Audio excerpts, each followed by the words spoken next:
그러나 아무런 능력이 없다고 말씀드렸습니다.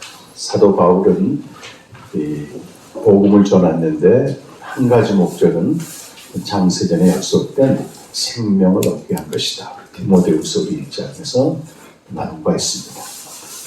생명 얻게 하는 복음을 위하여 선포자와 사도와 교사로 세우신 기도도다.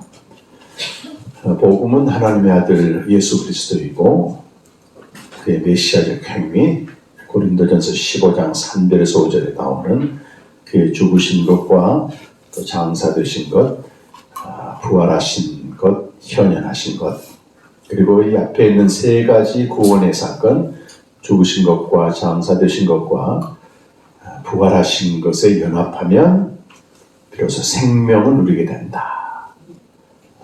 복음을 알아야만이 방금 찬양했던 것처럼 영원한 생명을 누리네 아들 안에 아버지 품에 그 독생자 영광 은혜와 진료다. 우리 모두는 예수님을 영접하면 그 안에 생명이 있습니다. 예수가 그리스도이심을 믿는 자는 하나님께로부터 난 자다. 생명이 있다. 하나님의 아들을 믿는 자 안에는 영원한 생명이 있다. 생명이 있는 것과 생명을 누리는 것은 전혀 별개입니다. 그래서 바울은 이 생명을 가진 하나님의 자녀가 된 그들에게 계속 복음을 전해주는 거예요. 복음을 알 때 그들이 생명을 누린다는 거죠. 복음을 알 때 비로소 생명의 교제를 참여한다고 하는 것입니다. 그래서 신약 성경은 불신자들에게 쓴 서신이 아니고 대부분 믿는 자들에게 쓴 서신입니다. 복음이 분명치 않고 그로 인해 생명을 누리지 못하기 때문에 교회에 많은 문제들이 있는 것입니다. 교회가 세상 사람들이 볼 땐 천사들의 집단 같은데 들어와 보니까 온통 썩은 냄새도 나고 인간 냄새도 나고 그래서 그냥 도망가 버리는 거예요.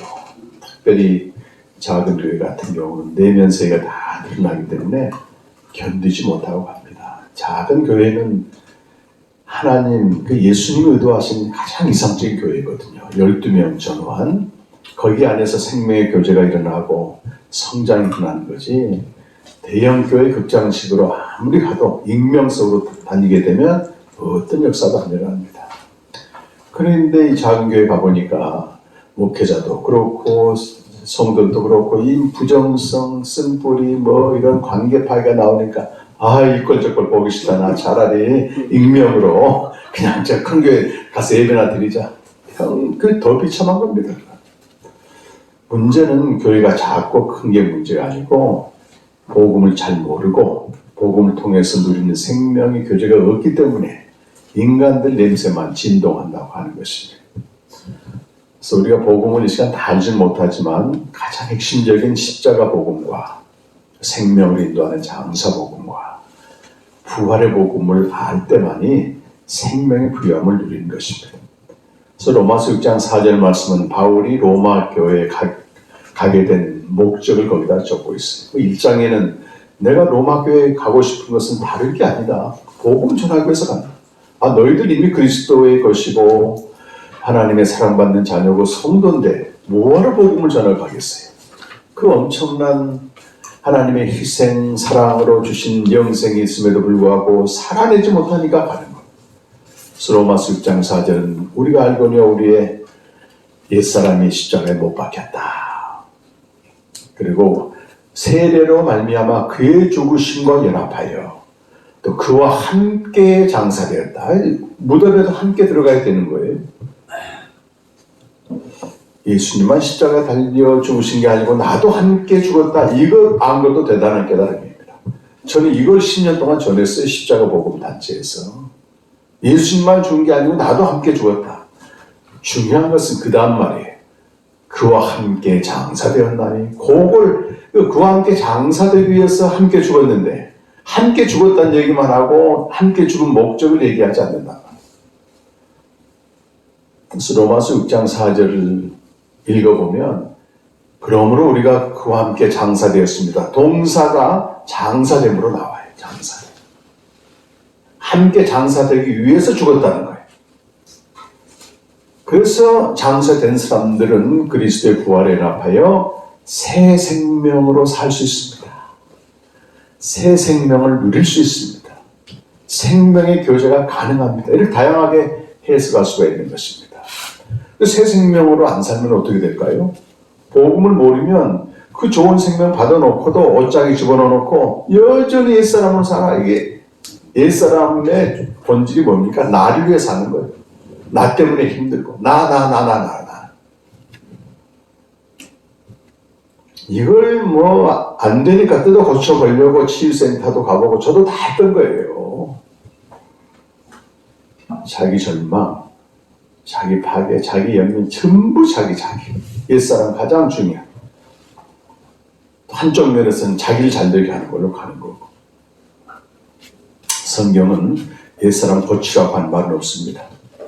옛사람은 십자가에 못 박혀 죽었다. 새 생명으로 살아야 된다. 내 안에 있는 예수 생명으로 살아야 되려면 복음을 알아야 된다. 그래서 십자가 복음의 효력이 우리에게 먼저 나타나야 돼요. 십자가 복음은 죄의 문제, 부정성의 문제, 또 자기 주장 문제 이런 것들을 한번 들었다고 되는 게 아니고 매일 드러나기 때문에 매일 십자가 복음 앞에서 살아야 되는 거예요. 보혈의 능력은, 보혈의 효력은 우리 저질러진 죄를 깨끗하게 해주고 하늘 성수로 들어가게 하고 성장 과정에서 형성된 부정성을 씻어내고 알아야 됩니다. 이거. 모르면 당하게 돼. 새 사람의 옷을 입는 것이고 교제를 통해서 매일 복음을 듣는 것이죠. 우리 옛사람이 십자가에 못 박힘으로 죄 짓는 몸이 카타르게오라는 얘기는 죽었다고 번역했는데 기능정지예요. 몸이 없어진 게 아니고 기능정지. 시계가 죽었다고 했을 때는 시계가 없어진 게 아니고 기능이 정지돼 버렸다. 그런 의미로 쓰는 겁니다. 왕의 명령으로 선포되기 때문에 내가 이거 죽여야지, 죄의 몸을 불고 만들어야지, 내 결심은 하나도 되지도 않고 그저 반드시 집행되어야 할 왕의 명령 사약으로 아멘하고 받는 겁니다. 우리 몸이 있기 때문에 죄의 세력이 자꾸 우리 죽을 몸을 지배해서 죄를 짓게 할 때마다 우리가 순간적으로 왕의 명령을 드려야 돼요. 너는 네 몸은 불구하겠다. 실제 안 됐기 때문에 여기라고 하는 거죠. 아까 여기라고 했잖아요. 여기라고. 그리고 적극적으로 이 몸을 드리라는 거예요. 하나님께. 적어도 우리가 3일 동안 여기 와 있는 동안은 우리 몸을 다른 데 안 드리기 때문에 이 경험을 하는 겁니다. 경험. 하나님만이 다른 것을 즐거워하는 게 음란이거든요. 영적 음란은 이 육체적인 거 이전에 우리는 은혜 안에서 뛰놀며 그의 영광을 보도록 되어 있는데 그 음란은 하나님만이 다른 것을 기뻐하고 즐거워하는 걸 말해요. 그런 것들에 대해서 이제 하나하나 단번에 안 되지만 이거 아니구나 해야 됩니다. 자기 주장 의지는 특별히 사역자들에게나 헌신자들 하나님 기쁘시게 하는 이들에게 죄의 세력이 낚아채가지고 완전히 내동댕이 쳐버립니다. 왜 저렇게 충성스럽게 교회 봉사하고 헌신하는 사람들이 나중에 말로가 비참하게 되버릴까? 그러니까 어떤 남편들은 여보 너무 열심히 하지 마 큰일 나. 꼭 열심히 하라 사고 치더라. 가서 예배만 드리고 와야 돼? 그게 무슨 의미가 있어요? 하나님을 사랑해서 하나님을 기쁘시게 하면 우리는 속아요. 그것만 하면 되는 줄 알아. 근데 우리가 하나님을 기쁘시게 할 때 가장 싫어하는 세력이 죄의 세력이에요. 마귀가. 그걸 놓쳐버린다. 내가 주님을 기쁘게 하면 그걸로 끝이구나. 아니라니까. 벌써 하나님을 기쁘게 하려면 로마서 7장 11절에 계명이 주어지니 죄가 기회를 타서 그 죄는 죄의 세력을 말해요. 기회를 타다는 말은 헬라어로 아포르마인데 공격 진지를 구축해서 미사일을 쏘는 겁니다. 아셔야 됩니다, 여러분. 양면성은 다 봐야 돼. 내 한편으로는 주님을 너무 기쁘게 선신하는데, 지금 죄의 세력이 벌써 미사일을 쐈구나. 어디로 던지는? 사망으로 던져버린 미사일이에요. 그 사망은 마음에서 일어나는 환난과 공고, 아까 우리 조 목사님 생생하게 말씀하셨잖아요. 판단. 저도 이 죄의 세력을 몰랐기 때문에 하나님께 이제 한 열심히 했어요. 한 열심히. 열심히 할 때 이 성과는 나오지만은 나처럼 안 하는 사람들 보면은 그래도 우리 조 목사님은 점잖게 판단했네. 저는 막 어쩔 때는 살기까지 느껴져. 뭐 저러려고 사역자가 됐는가. 저는 잠도 안 자고 새벽기도 말씀 준비하고 막 새벽 그러면 성도들이 환호해. 내일 모레 은퇴하실 할아버지 목사님은 새벽기도 이렇게 인도하면 옛날 얘기하다가 끝나고 그 목사님 목사님 별명이 전설의 고향이 전설의 고향. 그러니까 곧 이제 옛날 분이니까 그럴 거 아니겠어요. 텔레비전 하고 있고. 저는 이동호 목사님, 또 누구지? 곽선희 목사님, 그때 생명이 없으니까, 이명수 목사님 설교 쫙 짜집기 해서, 봉천동에 있는 그 나이 드신, 또 이렇게 젊은, 딱 던지면요, 이거 듣도 보도 못한 거예요, 이게. 제가 새벽 기도 인도하는 주간에는 한 주간 제가 했거든요. 한 주간은 이제 나이 드신 목사님, 담임 목사님이야. 내가 더 잘났어요? 40명씩 와. 제가 할 때는 젊으니까 또 에너지도 있고. 우리 이제 담임 목사님 올 때는 서너 명, 늘 고정 멤버였잖아. 그러니까 이제 이 어르신이 또 거기도 죄의 세력 역사해가지고 얼마나 날 미워하는지 몰라. 근데 문제는 그게 아니고 같은 방에 있는 그 여전도사인데 좀 이런 얘기해서 죄송합니다만 닳고 다른 여전사예요. 일 안 해요. 뺀질뺀질하고 틈만 나면 바로 사택 옆인데 가서 애들 챙기고 있고 내가 볼 때는 너무 분노가 나네 이게. 저는 그 전사님 수없이 죽였어요. 몰라서 그래. 몰라서. 내가 열심히 하는 거 이상으로 더 큰 죄를 져버려. 하나님을 기쁘시게 하면 반드시 대적자가 있구나. 그걸 캐치를 해야 됩니다. 그래서 아까 우리 읽진 않았지만 왜 우리가 이 하나님을 위해서 열심히 하는데 사망의 결과가 나오느냐? 그것은 죄의 세력을 밝히 드러내기 위함이다. 이렇게 설명하고 있어요. 7장 13절에 죄로 심히 죄되게 하려니라. 선한 일이 잘못됐느냐? 아니다. 죄가 밝히 드러나야만이 내가 십자가로 가서 선포를 하는 겁니다. 선한 일을 하려고 하는 나는 죽었다. 내 안에 주님이 하셨다. 선포를 하는데 열심히 안 하는 사람들은 죄의 세력을 가만 놔둬. 왜? 저거 놔둬야지. 하나님 그래서 아무것도 안 하는데 저거 어디다 쓸 거예요? 이미 자기 편이라 생각하는 거예요. 그래서 열심히 안 하는 사람들은 일부터 시켜야 돼. 계속 그런 데서 일 시키면 이제 막 충돌하고 그때 복음을 전해주면 이게 특효하게 되는데 자기 주장으로 열심을 안 내본 사람들은 세 번째 복음이 뭔지도 몰라요. 해본 적도 없는데 근데 그분들에게는 완전히 충격인 겁니다. 충격인 거예요. 예수님 제자 중에서 자기 주장의 화신은 누구예요? 제일 자기 주장이 열심히 냈던 베드로. 베드로. 예수님이 그랬어요. 너희가 나 버릴 거다. 베드로가 뭐라 그래? 나는 주를 위하여 옥에도 가면 죽기까지 하리이다. 예수님, 아이고 오늘 밤 네가 나를 세 번 부인한 것이다. 내가 누가복음 앞뒤 문면을 보게 되면 그 예수님이 하신 말씀이 있어요. 사탄이 밀가루 너를 휘둘러 칠 것이다. 밀가루 청구하다 그 말은 너를 완전히 사로잡아 갈 거다.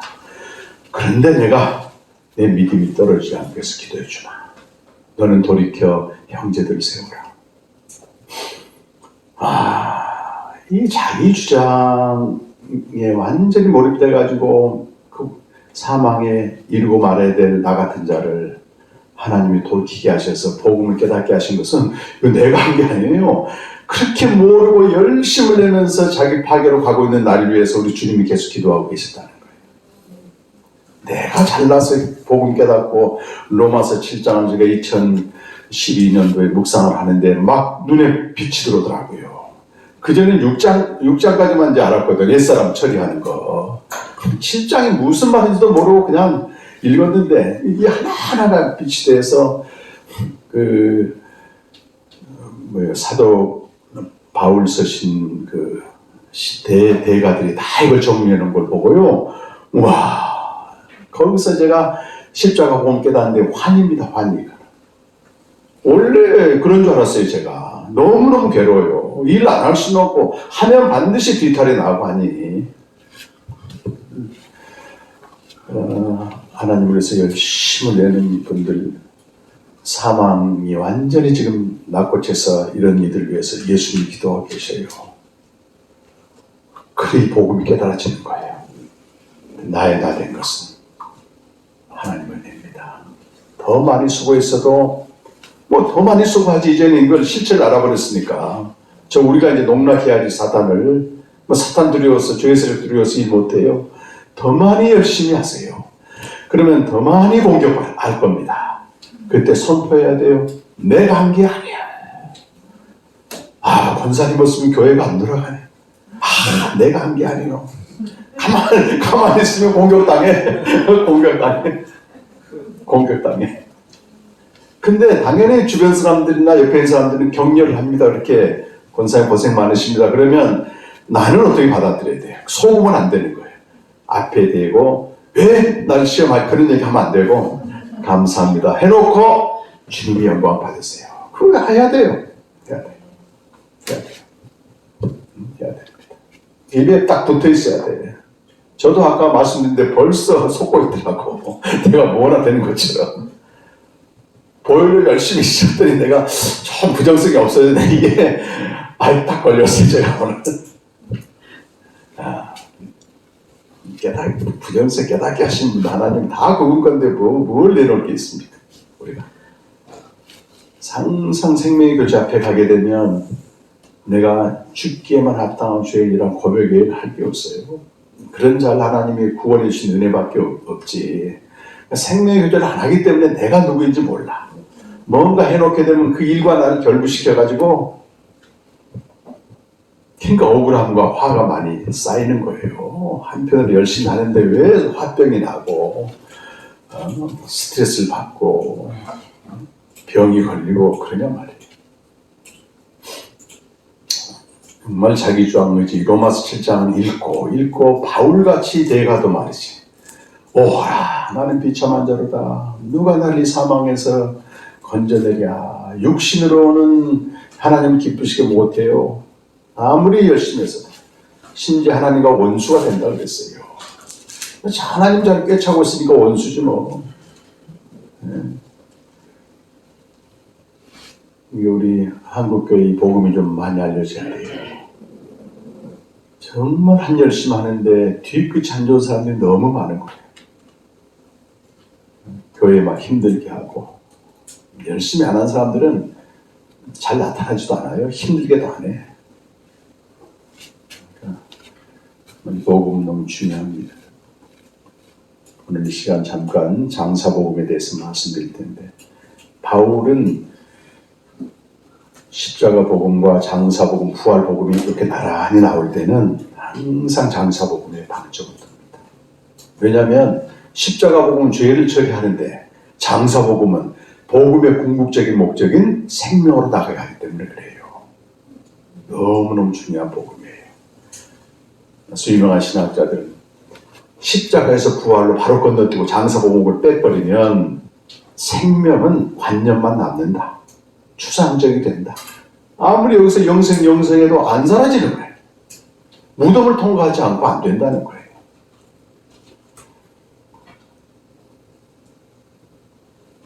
골로새서 2장 12절에서는 죽음은 싹 뺍니다, 여러분. 거기는 생명에 대한 얘기를 하려고 하는 거예요. 골로새서 2장 12절 골로새서 2장 12절.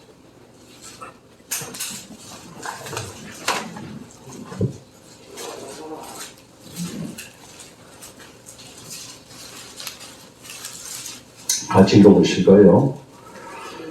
너희가 세례로 그리스도와 함께 뭐되고 장사되고, 이 중에 함께 장사되는 거, 또 죽은 자들 가운데서 그를 일으키신 하나님의 역사를 믿음으로 말미암아 그 안에서 함께 일으키심을, 함께 장사되면 함께 일으킴을 받아요. 함께 장사돼야만이 함께 일으킴을 받는데, 여기 일으키다 그 말은 에게로이란 헬라어를 써서 죽은 자를 살릴 때 쓰는 말이에요. 전문 용어예요. 그래서 고린도서 15장 51절 이하 보면 부활에 대한 말씀 나오잖아요. 전부 에게로이란 말씀이에요. 그러니까 그리스도와 함께 장사될 때만이 함께 일으킴을 받는다 그러면 생명을 얻는 거예요. 생명을.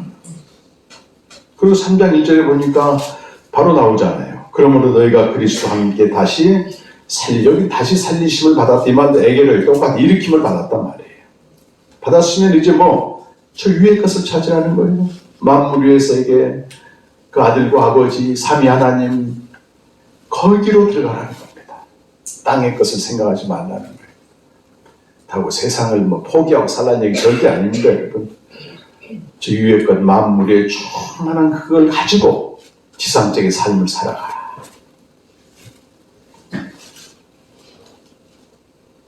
제가 첫날 말씀드렸습니다만 그 예수님이 바리새인들이 표적 보여달라고 했을 때 어디서는 안 보여주고, 마가복음 8장 11절 12절 나 표적 안 준다. 마가복음에서는 그 요나의 메시지가 표적이라고 그러고, 마태복음에 가보면 내가 너에게 줄 표적은 요나의 표적밖에 없는데, 요나가 3일 밤낮 물고기 뱃속에 있었던 것처럼 내가 밤낮 사흘 동안 땅속에 있으리라. 3일간 무덤에 계시는 것을 표적이라고 얘기하는 겁니다. 표적. 표적이 무슨 뜻이죠? 이것도 성경적으로 얘기하는데 표적의 뜻이 뭐예요? 증명하는 표적. 그렇게 얘기할 수 있어요. 성경을 가지고 얘기해 보세요. 성경. 요한복음 9장 3절에 보면 표적에 대한 설명이 나와요. 표적이란 하나님이 하시는 일이 나타나는 것, 이렇게 되어 있어요. 하나님이 하시는 일이 나타나는 것을 표적이라고 말한단 말이에요.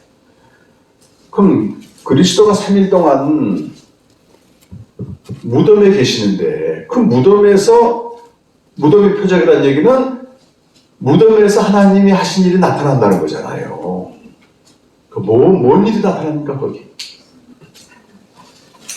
마태복음 12장 39절 40절에서는 무덤이 표적이다, 이렇게 예수님 말씀하셨는데, 그럼 무덤에서 어떤 일이 나타나느냐, 그건 설명을 안 해요. 그래서 성경을 전체를 위해서 봐야 되는 거예요. 똑같은 병행구에 요한복음 2장 18절에서 19절 가보면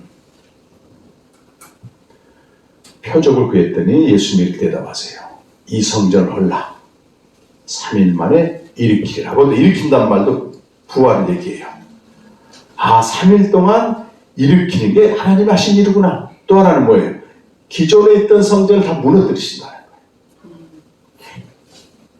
이게 무슨 말인지 몰랐다가 나중에 예수님이 부활하고 승천하신 다음에 제자들이 깨달으니까 이 성전이란 말은 예수님의 부활하신 육체를 말하는구나. 그게 깨달아지는 거예요. 기존의 성전은 건물도 있었고 성막도 있었고 다 있었는데, 이 성전의 유효기간이 끝났다 이거예요. 다 무너뜨리라.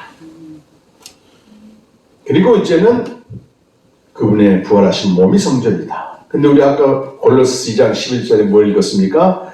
함께 일으킴, 그가 일으킴을 받았죠. 부활했죠. 근데 우리도 그와 함께 장사되면, 함께 무덤에 들어가면 우리도 일으킴을 얻어 생명을 얻는 겁니다. 그래서 신약시대 성전은 부활하신 예수님의 몸이 성전이고, 그와 함께 장사되고 그와 함께 일으킴을 받아 생명을 얻는 것이 성전입니다. 그럼 성전을 얻는 이전에, 그 무덤에서 성전을 얻는 이전의 모든 종교 활동이나 신앙의 이것들은 전부 심판대에서 없어지는 거예요. 무슨 말인지 이해가 되세요? 이 성전 헐라 그 말은 눈에 보이는 건물 성전만 아니고 개인적으로 성전이 지어질 때는 이전에 모든 생명의 교제가 없고 또 옛 생명으로 살았던 모든 것들이 다 무너져야만 된다 이거예요. 이 섞어버리면 이것도 저것도 안 돼요. 복음을 통해서 생명으로 나가 새 생명으로 살아야 되는데 옛날 방식의 신앙생활 계속 고수하고 계속 그렇게 살면은 뒤섞어버리면 사모님 됩니까 안 됩니까? 좀 해보셨죠? 잘 안 되잖아요. 그 사도 바울은 내가 그리스도를 아는 고상한 지식을 갖게 된 다음에는 옛날 한때 내게 유익했던 것도 전부 배설 물려야겠다는 거예요. 배설 물려야겠습니다. 46년 동안 지은 성전을 당신이 어떻게 3일 만에 지을 것이요? 요한복음 2장 18절, 19절, 20절에 가보시면 돼요.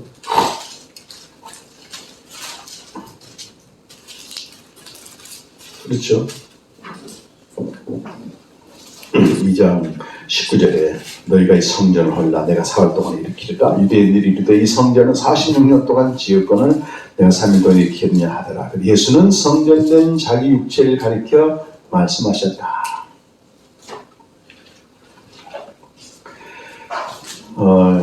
그 요나의 표적에 대해서 누가복음에서는 뭐라고 말씀하시냐면 요나가 선포한 심판의 메시지가 표적이다 이렇게 말해요.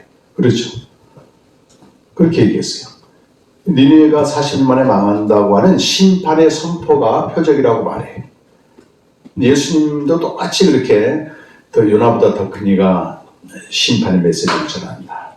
그럼 이렇게 마침 그 최후의 표적인 예수님의 무덤, 요나의 표적, 누가복음, 마태복음, 요한복음을 이렇게 통합해서 보게 되면 하나의 주제가 등장하는데 그 주제가 아까 일단 40년 동안 무너뜨리라 이런 것도 전부 심판이라고 하는 주제로 통합이 됩니다.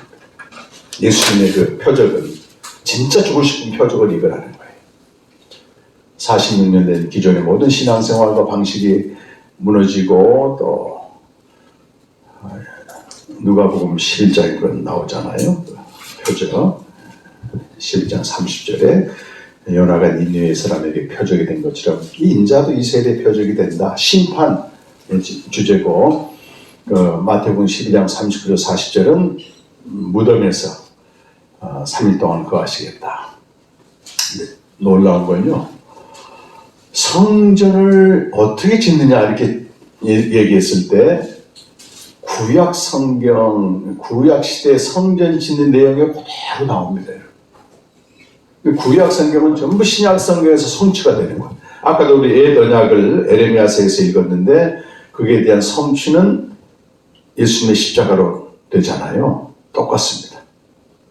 성전을 어떻게 짓는다는 말은 안 나오고 그냥 짓는다 이 말만 나오지. 그래서 구약 성경 그림자 모형으로 주어진 걸 자세히 들여다봐야 돼요. 그게 역대상 21장과 관련됩니다. 역대상 21장에 보면 다윗이 군사 숫자를 세가지고 하나님께 징계를 받아요. 다윗은 하나님이 함께 하심으로 전쟁에서 이겼지 군사 숫자를 이긴 게 아니란 말이에요. 근데 사탄이 격동해버렸어요. 자기 주장 의지 하나에 격동해서 내 나라의 실력이 얼마나 조사해봐라. 요압이 반대했는데 밀어붙여가지고 하니까 하나님이 대노를 하는 거예요. 그래서 하나님이 징계하시는데 그 세 가지 중에 하나 택하라고 했을 때 그때 다윗이 한 말이 중요합니다. 아니 세 가지 한 것 중에 하나 택하라면 내가 알아서 좀 가벼운 걸 택하면 되는데 다윗은 그렇게 안 했어요. 그게 진짜 심판받는 자의 온전한 태도 같아요. 내가 안 하겠습니다.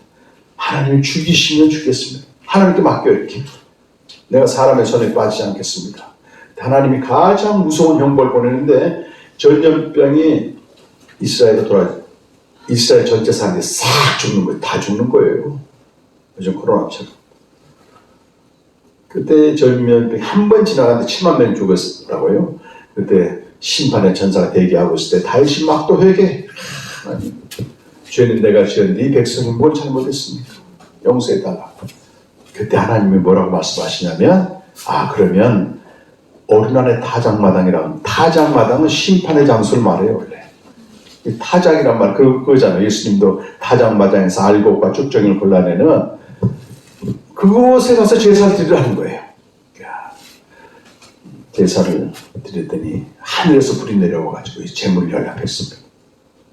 그때는 다윗이 뭐라고 했는지 아세요? 역대하 22장 1절 보면 이곳이 하나님의 성전입니다.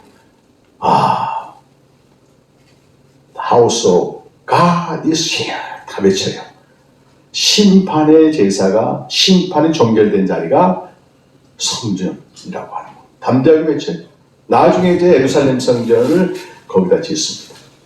그래서 성전을 어떻게 짓느냐? 아까도 세 군데 주제를 동일하게 심판으로 봤는데 이전의 성전, 46년 된 성전, 이전 옛사람으로 살던 삶을 하나님이 다 좋게 얘기하면 쓰레기 청소를 싹 해버려 이렇게 심판을 통해서.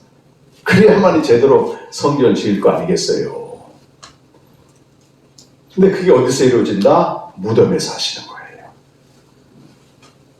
그래서 내가 복음을 알고 주님을 사랑하는데 하나님이 날 무덤으로 집어넣으셔. 이걸 기독교 영성가들은 영혼의 어둠 밤 해가지고 꽉 막힌 상태로 가요. 하나님의 부재, 하나님 안 계신 느낌부터 시작해가 영적으로, 상황적으로 불가항력적인 고난들이 오게 됩니다. 그럼 우리는 욥처럼 물어, 하나님 왜 이런 일이 벌어지나? 그때 그 무덤 같은 상황에서 나만의 무덤은 표적이 되겠어요, 안 되겠어요? 하나님의 일이 나타나는 곳은 오직 그리스도의 무덤이에요. 나만의 무덤은 어떤 일도 안 나타난다니까. 그 나의 무덤이 그리스도와 함께 장사돼. 그리스도의 무덤이 될 때 거기서 옛사람의 모든 것들이 무너뜨려지고 성전, 생명으로 나가게 되는 것입니다. 할렐루야. 하나님은 정말 인자하세요. 선하세요. 우리 죽이시지 않는 거예요. 생명으로 나아가도록. 우리 이런 생각이 들지. 그리스도가 십자가에 죽었으면 됐지. 나까지 죽을 필요가 있느냐. 이건요, 그리스도와 나와 아무 상관없다는 얘기예요. 그리스도가 무덤에서 그 잔혹한 고통을 당했다. 그 그리스도가 했으면 됐지. 나까지 들어갈 필요 뭐 있어. 나와 그리스도 아무 상관없다는 얘기예요. 시편 94편 14절 말씀은 심판의 목적에 대해서 나온다. 구약적이죠. 하나님은 자기 백성을 버리지 않는다. 이게 전제. 자기 기업을 망하게 하지 않는다 이거예요. 이 심판은 불신자에 대한 심판이 아니고 이미 믿는 하나님의 백성들이 향한 심판이에요.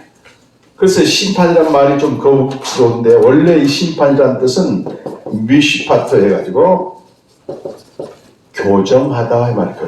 교정하다.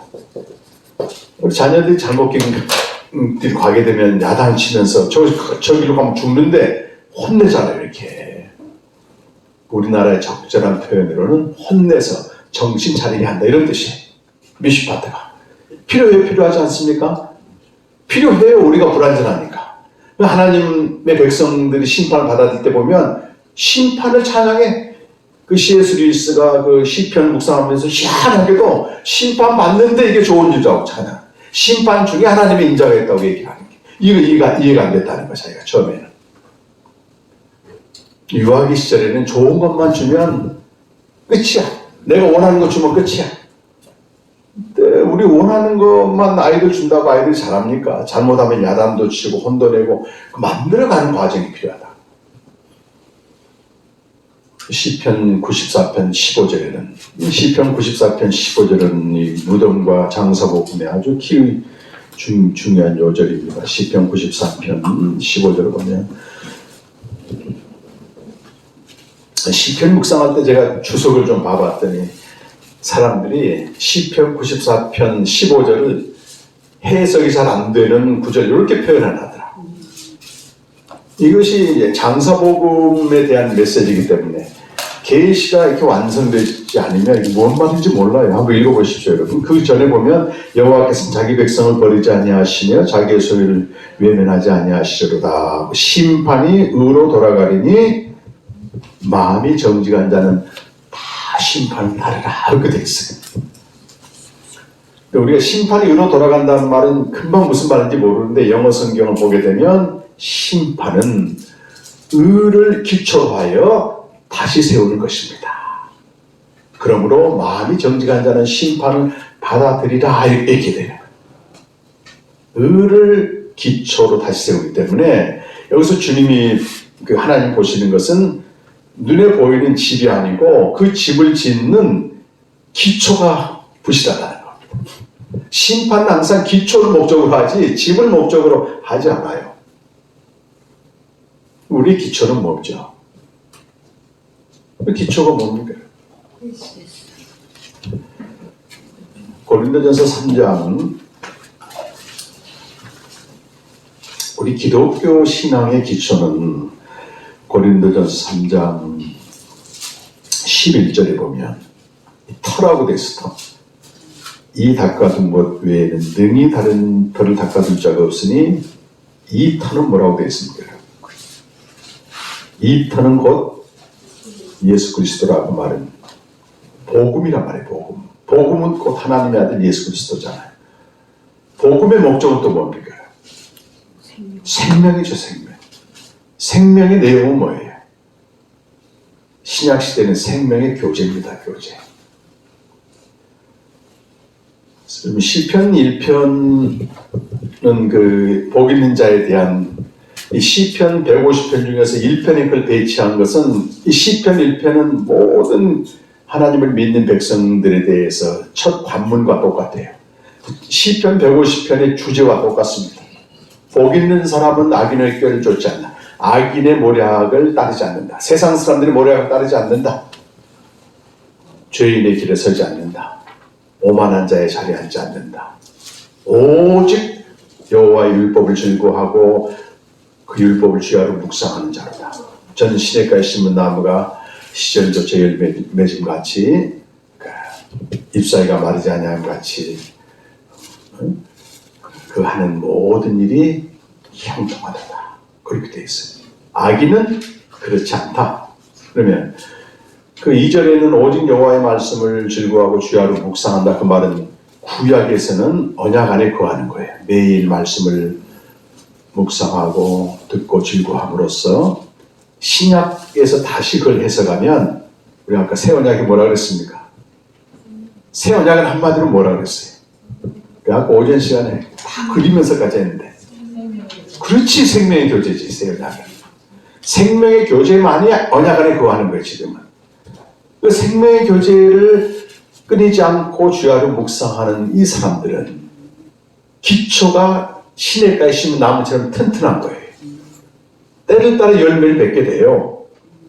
근데 이것 없이 기초 없이 집을 짓게 되면 집이야 사역에 성과할 수도 있고 내가 원하는 다 있습니다. 근데 하나님은 이 집을 무너뜨리고 무덤에서 생명으로 가도록 생명의 교제가 그 무덤에서 시작되게 하는 겁니다.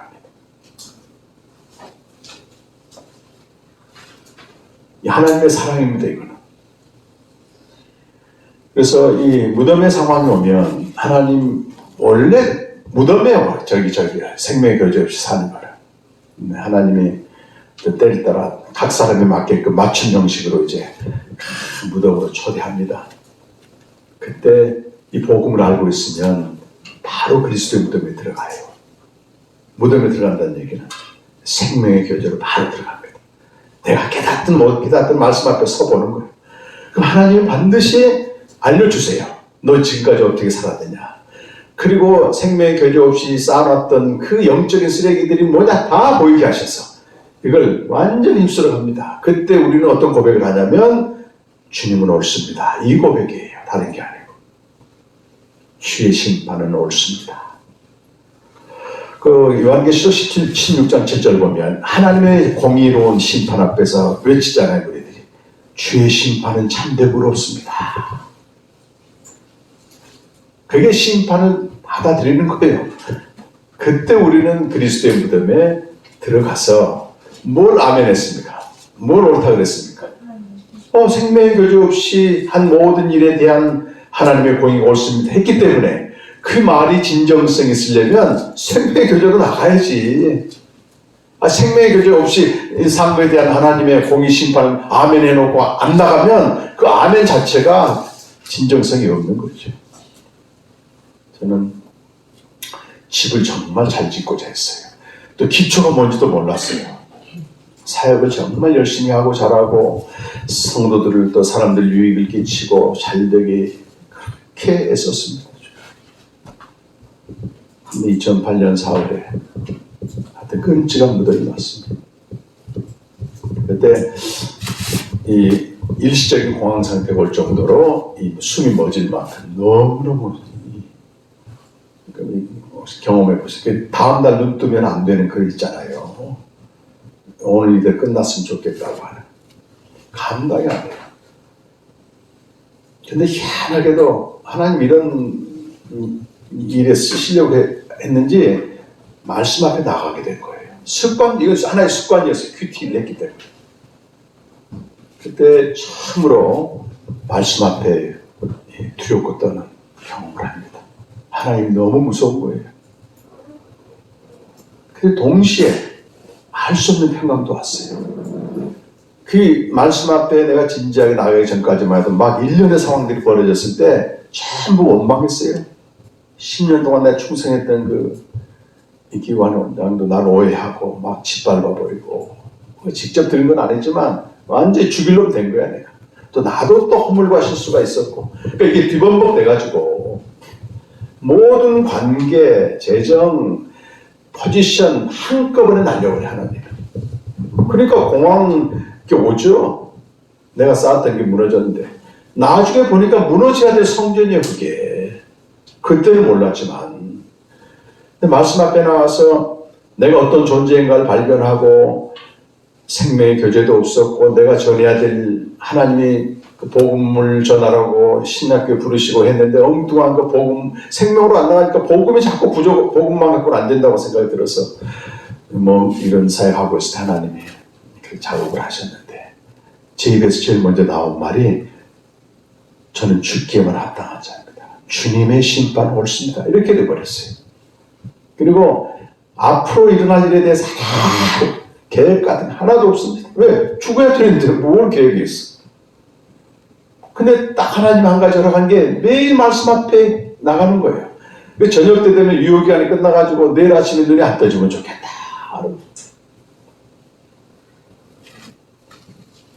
희한하게요. 그 두려움 떨림이 있는데 알 수 없는 평강이 오게 되고 죽어도 죽는 게 합당하고 죽어도 좋습니다. 근데 뭐가 그렇겠습니까? 염려가 되겠습니까?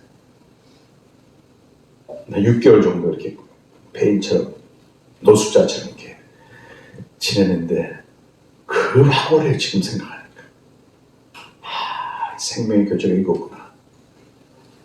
그 나중에 제가 이제 그 사역을 2년 후부터 시작했는데 이게 진짜 나만 누리는 특권인가?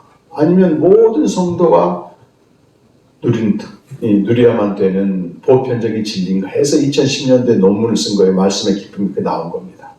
와, 이걸 봤더니 이게 기독교의 핵심 내용이라는 거예요. 이거 없이 신앙생활하고 사역하면 다 망하게 돼 있다고 하는 걸 저 논문을 쓰면서 2000년 역사 동안 쫙 펼쳐오는데 그 신학대학원 골방 도서관에서 제가 막 한편으로는 너무 감격스러운 거예요. 이거구나 이거. 내가 왜 이 영광스러운 생명의 직분을 버려놓고 엉뚱한 걸 했구나. 옛사람을 어떻게 잘되게 하는 거 망하는 거거든 그거는. 저도 가정사역도 몇 년 하면서 이렇게 해봤더니 제가 어떤 환멸 느낀 장면이 뭐냐면 그 굉장히 돈 많은 부자가 왔어요. 이게 정말 장로님의 본사에 지옥처럼 살아.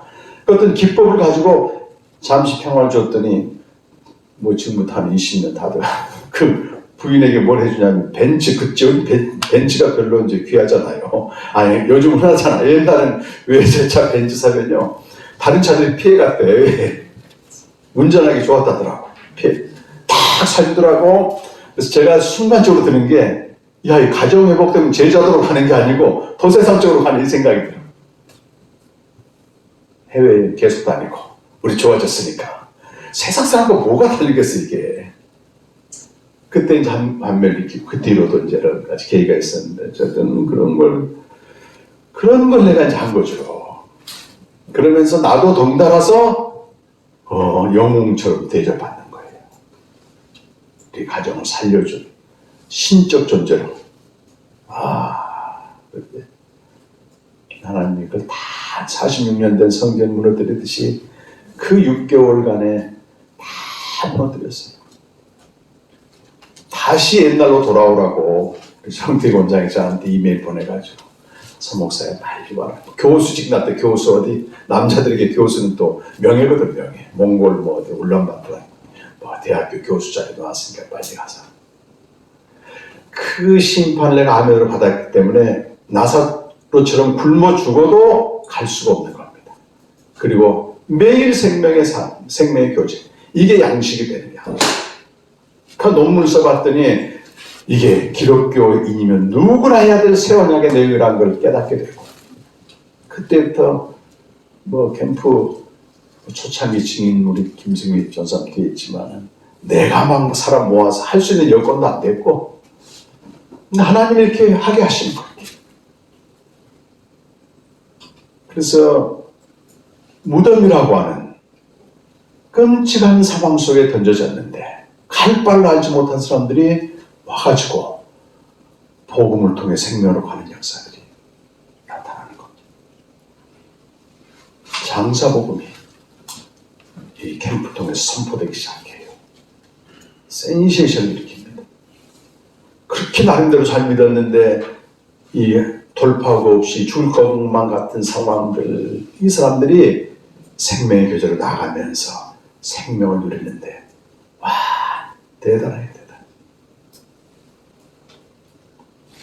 광주에 있는 어떤 한 아무개 집사님은 교회를 세우다시피 했어요. 결혼하자마자 자기 아빠 친구가 교회를 개척했어. 이 부부가 거기 가서 개척 멤버가 돼가지고 얼마나 헌신했는지 인성도 굉장히 좋아해요. 그 남편은 대학 교수. 20년 정도 그 교회에 짓고 이분이 없으면 안 돌아가. 수시로 성도를 데리고 단기 선교하고 이렇게 웬만한 살게 이상했어. 근데 우리 캠프에 8월 달에 왔는데 1월 달에 남편이 대학 교수였는데 교통사고가 나가지고 머리만 남고 완전 식물이 가야 돼. 주님을 너무 사랑했어요, 이 집사님은. 근데 자기가 이제 24시간 병실에 갇혀 있는데 교회 일도 못 해버리지 이제. 하나님에 대한 원망과 억울함. 내가 교회와 가정밖에 몰랐는데 결국 내게 돌아온 게 이겁니까? 8개월 동안 지옥같이 살았어, 지옥같이. 어떻게 이제 우리 캠프에 오시게 됐는데 그분은 하나님께 너무 열심히 했습니다. 자기 주장이지 로마서 주장을 듣다가 뒤집어진 거예요. 나는 성도들에게 독을 먹였다 이렇게 얘기해. 독을 먹였다. 장사복음을 듣는데 그 남편의 사건이 자기를 무덤으로 초대한 사건인 걸 처음 알게 된 거예요. 그래서 그 집사님이 똑같이 상황 변화되지 않고 병실로 갔는데 생명의 교제가 시작돼요. 하나님 옳습니다. 한참 후에 저한테 문자가 왔어요. 지금처럼 핸드폰이 없는지. 목사님, 감옥 갔던 이 병실이 고진역한 하나님의 성소가 되었어요. 그분이. 그때는 책도 안 나왔었습니다. 말씀 묵상이 무엇인가 저 옛날 그 논문 쓴 것만 급하게 냈는데 광주에 사시는 분인데 이분이 제 책을 굉장히 많이 사. 그리고 전 세계 자기가 알고 있는 선교사들 다 보내는 거. 자기가 살아났잖아요, 생명으로. 생명으로 살아. 몇 달 후에 광주 방문할 일에서 갔더니 어떤 여자랑 같이 나왔더라고요. 목사님, 이분이요 병실 친구래. 병실 친구. 믿지 않는 친구인데 같은 이제 병실 동료지. 내가 8개월 동안 어떻게 살았고 그 이후로 어떻게 살았는 증인으로 데려왔어요. 그 모든 영혼의 주인은 하나님이기 때문에 이게 신실하게 살다가 사고를 당한 거 우리가 감당할 수 없는, 한가할 수 없는 건데, 만약 이분이 그 사건을 통해서 생명으로 나갔다면 이 한 집사님을 통해서 얼마나 많은 사람들이 생명으로 나갔을까. 그럴 거 아니겠어요. 장사보고 알아야 됩니다. 영으로 내 것이 되어야 됩니다. 시편 88편에 한번 가보실까요? 이게 고난이 안 올 때는 이런 시편을 읽어도 이게 무슨 말인가. 그래, 저는 그 깊은 6개월 동안 무덤과 같은 시간을 지내면서 이 고백이 저의 고백이 돼요. 저의 고백이. 시편 88편은 무덤의 노래입니다. 무덤의 그 3절 이하 쭉 읽어보세요. 무릇 나의 영혼은 재난이 가득하며 나의 생명은 수월에 가까워서 나는 무덤에 내려가는 자가 진정되고 힘없는 용사와 같아. 죽은 자 중에 던져진 바 되었으며 죽임을 당하여 무덤에 누운 자 같으니이다. 주께서 그들을 다시 기억하지 아니하시니 무덤에 누운 자죠. 8절에 보면은 주께서 내가 아는 자들에게 멀리 떠나게 하시고 나를 그들에게 가증한 것이 되게 하셨사오니 나는 갇혀서 나갈 수 없게 되었나이다. 이런 상태입니다. 제가 이런 경험도 그대로 했어요. 그 지사에 갈 때 전국에 곳곳에 팬클럽이 생기고 날 추종하던 사람들이 하루아침에 날 가증한 존재로 여기는데요. 죽음을 구했죠. 여러분 11절 말씀이 매우 중요해요. 11절에 뭐라고 되어 있냐면 한번 읽어보시게요. 같이. 주의 인자하심을 무덤에서 주의 성실하심을 멸망 중에 선포할 수 있으니까. 여기 인자란 말이 나오고 또 뭐가 나오죠? 성실, 인자와 신실한 말이 나오죠. 이게 하나님의 영광인데 이 시인은 이 영광을 전에 보았던 사람이에요. 지금 무덤에 들어가니까 이걸 본다 못 본다? 못 보는 거예요. 지금. 이것이 가장 큰 영적인 패닉 상태까지 들어간 겁니다. 그리고 마지막 18절에 보면 주는 내게서 사랑하는 자와 친구를 멀리 떠나게 하시 내가 아는 자를 흑암에 두셨나이다. 그 영어 성경 보면 흑암만이 나의 가장 가까운 친구입니다. 그거예요. 근데 이렇게 나만의 무덤에서는 주의 인자와 신실을 볼 수 없는데 내 무덤이 그리스도 안에 딱 들어가게 되면 상황은 여전히 똑같은데 거기서 뭘 본다? 주의 영광을 보는 거잖아요. 생명의 교제의 본질의 영광을 보는 거니까 주의 인자와 신실을 선포할 수 있는 겁니다. 선포할 겁니다. 하나님의 사랑, 신실하심으로 날 생명으로 이끄시는구나.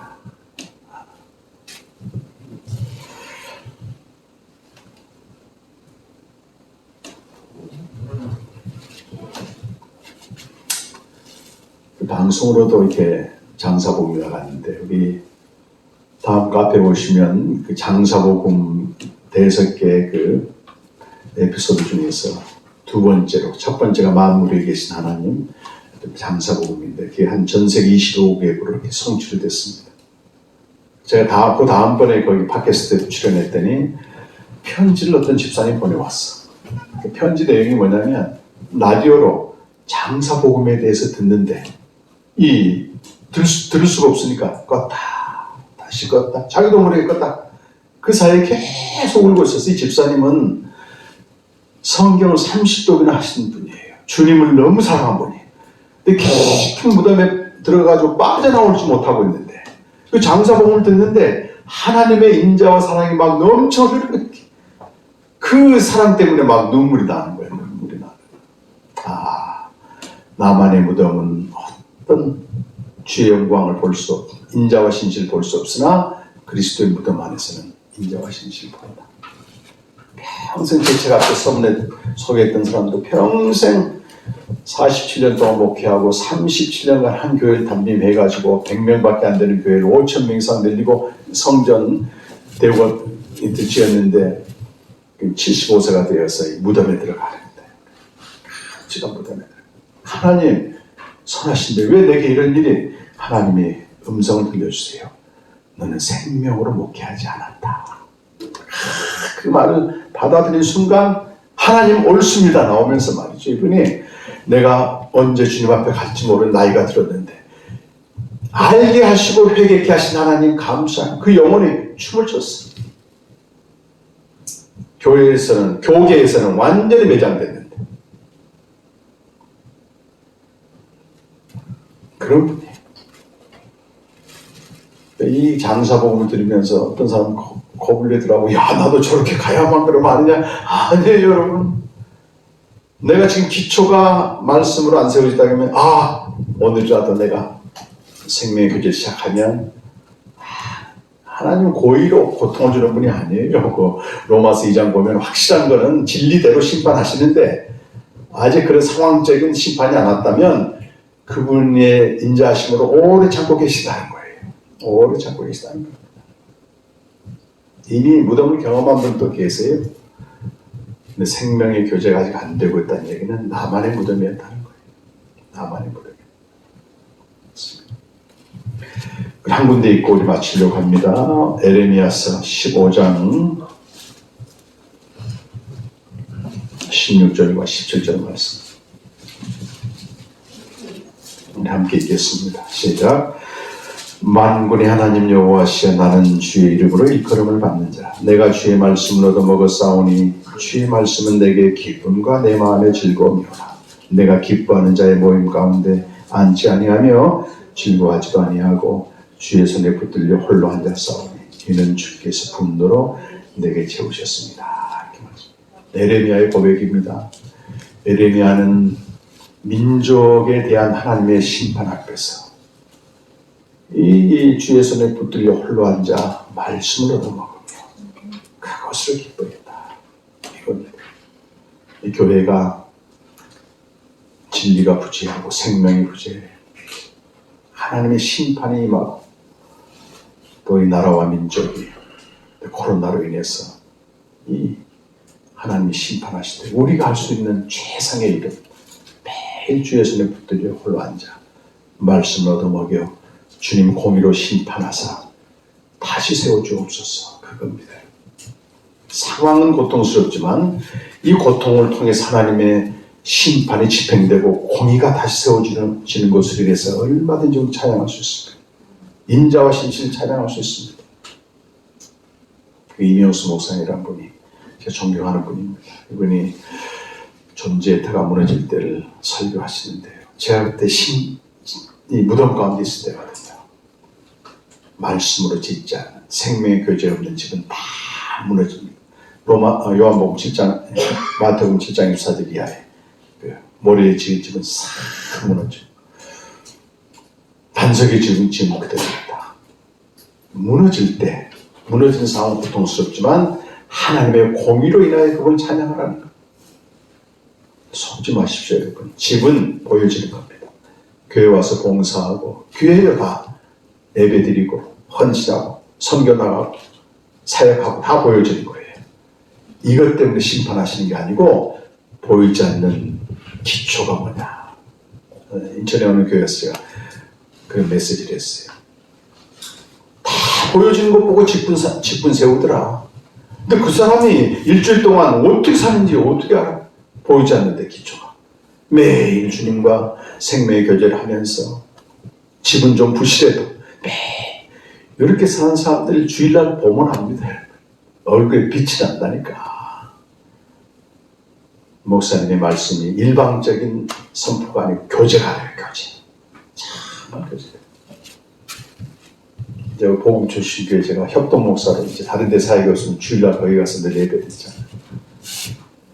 목사님 복음을 전한 제일 은혜 받아요. 저희 부부가. 빛이 납니다. 빛이. 일방적으로 얻어먹는 게 아니에요. 이거는. 그리고 진리를 전하는 이 목사님들, 박영선 목사님이나 이명수 목사님들 메시지 드리면요, 막 영혼이 춤을 추는 거예요.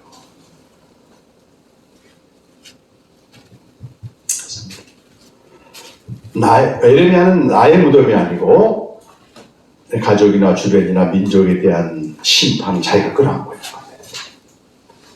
저도 이렇게 매일 내 주변에서 가까운 사람, 사랑하는 사람 어려움 생길 때마다 공의로 심판하사 버리지 않는다 그랬으니까 일단 제가 생명의 계절로 나갈 수 있도록 길을 열어주시오. 은혜를 주소서.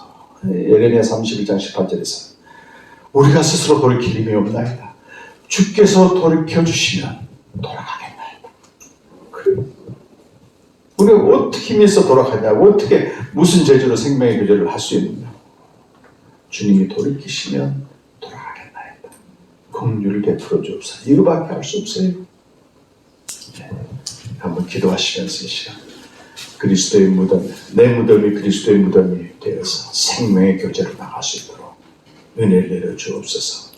전적인 무능, 그리고 여러분 46년 동안 지은 성전, 종교의 탑, 종교의 경험은 다 무너져야 됩니다. 여러분. 그거 끌어안고 그러나 우리가 생명의 교제 나가면 그걸 사용하세요. 하나님 옳습니다. 주의 심판은 옳습니다. 다 같이 한번 기도하겠습니다.